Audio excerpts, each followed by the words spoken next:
સમાચારમાં આગળ વાત કરીએ આંતરજ્ઞાતીય લગ્ન મુદ્દે સિંગર કિંજલ દવેના પરિવારનો સામાજિક બહિષ્કાર કરવામાં આવ્યો છે। તેમના સમાજમાંથી જ પરિવારનો બહિષ્કાર કરવાનો નિર્ણય લેવામાં આવ્યો છે। 5 પરગણા ઔદિત્ય બ્રહ્મ સમાજની બેઠકમાં આ નિર્ણય લેવાયો।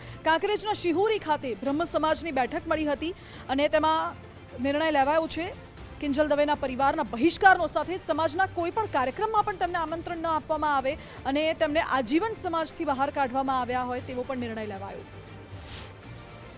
આ બ્રાહ્મણ એટલું નક્કી કરો કે હું મારો દીકરો કે દીકરી, મારી દીકરીને હું બ્રાહ્મણમાં જ આપીશ અને મારા દીકરાને બ્રાહ્મણમાં પરણાવીશ। અમે લોકો એટલા રૂઢિચુસ્ત હતા, 3 પરગણા સિવાય બહાર નતા આપતા। અમે જાહેરમાં છૂટ આપી કે 5 પરગણામાં આપો। 5 પરગણામાં પછી બહાર જવા માંડ્યા બીજા સમાજમાં। અમે એમ કહ્યું કે 5 પરગણા ના મળે તો આવડું મોટું ગુજરાત છે, એ ગુજરાતમાં ગમે તે ગોળમાં આપો, દીપમાં આપો એવું જરૂર નથી। તપોધન હોય, સીમાળી હોય, ગમે જનોય હોય, એ બ્રાહ્મણને દીકરીને દીકરા આપો।